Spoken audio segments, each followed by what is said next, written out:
கள்ளக்குறிச்சியில் பாசன வாய்க்காலை ஆக்கிரமித்து மறைந்த திமுக முன்னாள் எம்எல்ஏவால் கட்டப்பட்ட அடுக்குமாடி கட்டடத்தை இடிக்கும் பணிகள் நடந்து வருகின்றன.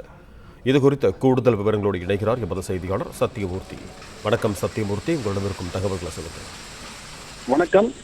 கள்ளக்குறிச்சி நகரில் உள்ள காந்தி சாலை எப்போதுமே போக்குவரத்து நெரிசல் மிகுந்து காணப்படுவது வழக்கம். அந்த வகையில் இந்த சாலையை விரிவுபடுத்தும் நோக்கத்தோடு அந்த சாலையை ஒட்டி செல்லும் பாசன வாய்க்காலை ஆக்கிரமித்து கட்டப்பட்ட கோயில்கள் உள்ளிட்ட 36 கட்டடங்கள் சென்னை உயர்நீதிமன்ற உத்தரவுப்படி கடந்த ஜூன் மாதம் இடித்து அகற்றப்பட்டது. அப்போது இந்த ஆக்கிரமிப்பாளரில் ஒருவரான திமுக முன்னாள் எம்எல்ஏ கேசவலு மனைவி மணிமேகலை சென்னை உயர்நீதிமன்றத்தில் வழக்கு தொடர்ந்தார்.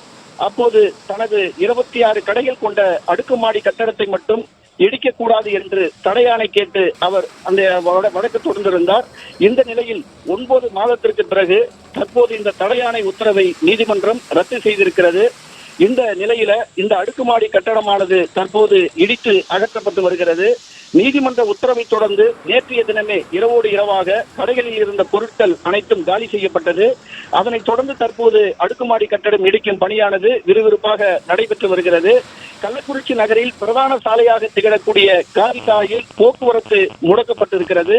பலத்த போலீஸ் பாதுகாப்போடு நீர்வளத்துறை, வருவாய்த்துறை அதிகாரிகள் ஆக்கிரமிப்பு கட்டடம் இடிக்கும் பணியை தொடர்ந்து கண்காணித்து வருகிறார்கள். எப்பொழுதும் போக்குவரத்து நெரிசல் மிகுந்து காணப்படும் காந்தி சாலையை விரிவுபடுத்தவே பாசன வாய்க்காலை ஆக்கிரமித்து கட்டப்பட்ட கட்டடம் தற்போது இடிக்கப்பட்டு வருகிறது. திமுக முன்னாள் எம்எல்ஏ இறந்து 4 ஆண்டுகளுக்கு மேலாகிறது.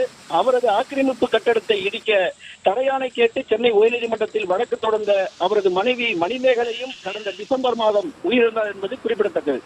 பிளே ஸ்டோர் மற்றும் ஆப் ஸ்டோரில் இருந்து பாலிமர் செயலியை QR கோடு மூலம் பதிவிறக்கம் செய்யுங்கள்.